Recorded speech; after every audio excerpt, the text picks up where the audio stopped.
Darling, let me tell you about a woman I met last week. Well, I didn't exactly meet her.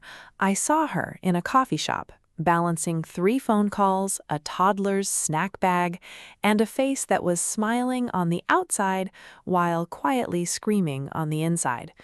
Someone asked her for a favor, and before the sentence was even finished, she said yes. Of course she did. She always says yes. If you recognized yourself in that woman, even a little, stay with me. Today we're talking about something that sounds simple but touches almost every part of a woman's life: the hidden power of saying no. Before we go further, if you're new here, welcome to the family. Press subscribe so you never miss a conversation. Now, let's talk. Here's a question I want you to sit with for a moment. Are you actually being kind, or are you simply allowing people to take your time, your energy, and your peace? I know that sounds sharp. I mean it gently, because so many women were taught that saying yes to everyone is a sign of goodness, a sign of maturity, a sign of love. But darling, sometimes what looks like generosity is really just exhaustion wearing a polite smile. I've watched this pattern for centuries, in every era, in every kingdom, in every kitchen, and every office. A woman gives. She gives her time, her attention, her weekends, her opinions, her comfort. And somewhere along the way, she forgets to ask herself a simple question: what do I actually want? Let's talk about guilt for a moment, because guilt is the quiet architect behind most of this. You put your own needs first just once, and suddenly there's a small voice whispering that you're being selfish. That voice is loud, isn't it? It shows up when you skip a family gathering to rest. It shows up when you say, "I can't help with that this week." It shows up when you finally choose yourself. And somehow it feels like betrayal instead of relief. But here is something worth remembering. Guilt is not proof that you did something wrong. Guilt is often just an old habit, reminding you that you used to make yourself smaller. That's all it is, an old habit, not a moral verdict. Now let's talk about fear, the fear of disappointing people.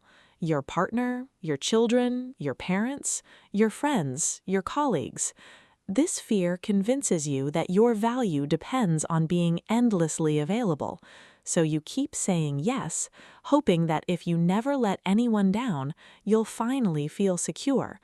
But security built on constant self-sacrifice is fragile. It's built on sand, not on stone. I remember long ago believing that a queen had to please everyone to keep her throne. It took me years to understand something far more powerful. Real respect is never earned by exhaustion, it's earned by clarity. This brings us to a pattern I see in so many women: the need to please simply to be accepted, loved, or valued. It's an exchange, really. You give a piece of yourself, hoping to receive love in return. But love that only stays because you never say no isn't quite love. It's an arrangement. And arrangements, darling, are exhausting to maintain forever. Let's talk about what happens to the body and the mind when a woman constantly says yes to responsibilities that were never hers to carry.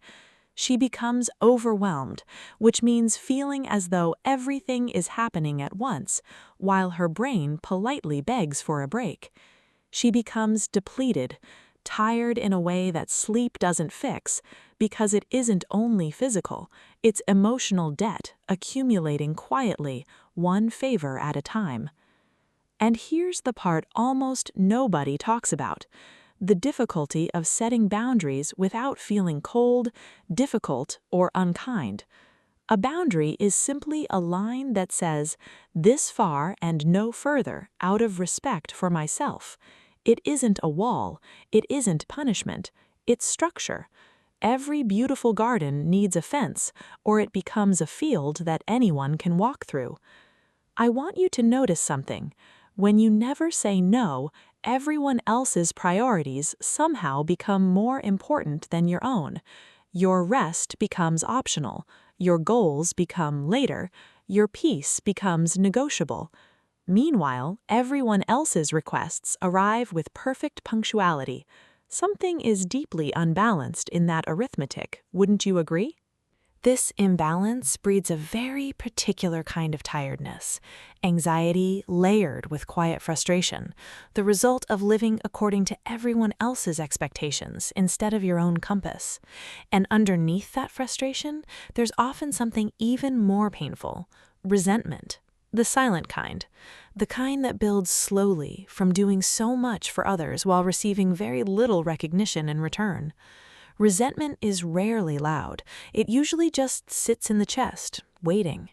And then there's the deepest cost of all, losing touch with who you actually are because you've spent years playing roles designed to please everyone around you. The devoted daughter, the endlessly patient friend, the employee who never complains, the partner who adapts to everything. One day you look in the mirror and wonder, quietly, where did I go? Let me give you a picture, something ordinary, because ordinary is where all of this actually lives. A colleague asks you to take on an extra project, one that isn't even part of your role. You're already stretched thin, but you say yes because saying no feels like admitting weakness. A friend asks you to babysit on the one evening you finally had free for yourself. You say yes because you don't want to seem unreliable. Your family expects you at every gathering, every holiday, every small crisis, and you show up every time, even when you have nothing left to give. None of these requests are villains, they're just requests. The problem isn't that people ask, the problem is that you've forgotten you're allowed to answer honestly. So let's talk about the shift. Saying no does not mean rejecting people, it means respecting yourself. Healthy boundaries actually strengthen relationships because they remove resentment from the equation and replace it with honesty. When your yes is a genuine choice rather than an obligation, it means something again. It becomes a gift, not a debt payment. Think of it this way. Imagine your energy as a small, elegant treasury, the kind a queen would guard carefully, not out of greed, but out of wisdom. Every yes you give is a coin leaving that treasury. If you spend without limits, eventually there's nothing left, not even for the people and dreams you actually care about. Saying no sometimes is simply protecting the treasury so you have something valuable left to give. Here's a practical thought to carry with you. The next time someone asks something of you, pause before answering, not because you owe them hesitation, but because you owe yourself a real decision instead of an automatic reflex. Ask yourself quietly, am I saying yes because I want to, or because I'm afraid of what happens if I say no? That single pause can change the entire pattern of your life. And when you do say no, you don't need to apologize for 3 paragraphs or build an elaborate excuse like a legal defense. A simple, calm no is enough. That doesn't work for me right now is a complete sentence. You don't need permission to protect your own peace. I want to be honest with you about something else. Boundaries won't always be met with applause. Some people benefited from the old version of you, the one who never refused anything, and they may resist the new version, the one with limits. That's not a sign that you're doing it wrong, it's simply a sign that you're changing, and change tends to unsettle the people who were comfortable with your silence. Stay gentle, stay firm. Both at the same time. That combination, darling, is not a contradiction. It's maturity. I'll admit something rather amusing. Even queens sometimes make dramatic decisions before breakfast, convinced the entire kingdom will collapse if they say no to one request. It didn't collapse then, and I promise your world won't collapse either. The truth is simple, even if it isn't always easy. A woman doesn't need to sacrifice herself to prove her worth. Her worth was never in question. It was there before the first favor she ever granted, and it remains fully intact the moment she finally says no. When you learn to prioritize your time, your energy, and your values, something beautiful happens. You stop living for other people's approval and you start building a life that is lighter, more authentic, and far more balanced. Not a selfish life, a sustainable one. One where your kindness comes from abundance, not depletion. So here is my invitation to you today. Somewhere, very soon, someone is going to ask something of you. Before you answer automatically, remember this conversation. Remember that protecting your peace, your time, and your emotional health isn't selfishness. It's self-respect. It's self-love quietly practiced, one honest no at a time. If this conversation meant something to you, give it a like and tell me in the comments, what's one no you've been afraid to say? I read every single one. And if you enjoyed spending this time with me, come back for our next episode. I promise there's always more wisdom waiting, wrapped in a little humor, the way I like it. Now that you've heard my voice and my reflections, let's quickly review today's keywords. Words that are important for your English vocabulary and for your life. A hidden power is a strength you already have, even when you can't see it yet. To be kind simply means treating people gently and with care. Guilt is that heavy feeling you get when you think you did something wrong. To feel overwhelmed means everything feels like too much at once. Resentment is a quiet anger that stays inside you when something isn't fair. Requests are just the things people ask you to do for them. Healthy boundaries are the kind limits that protect your peace.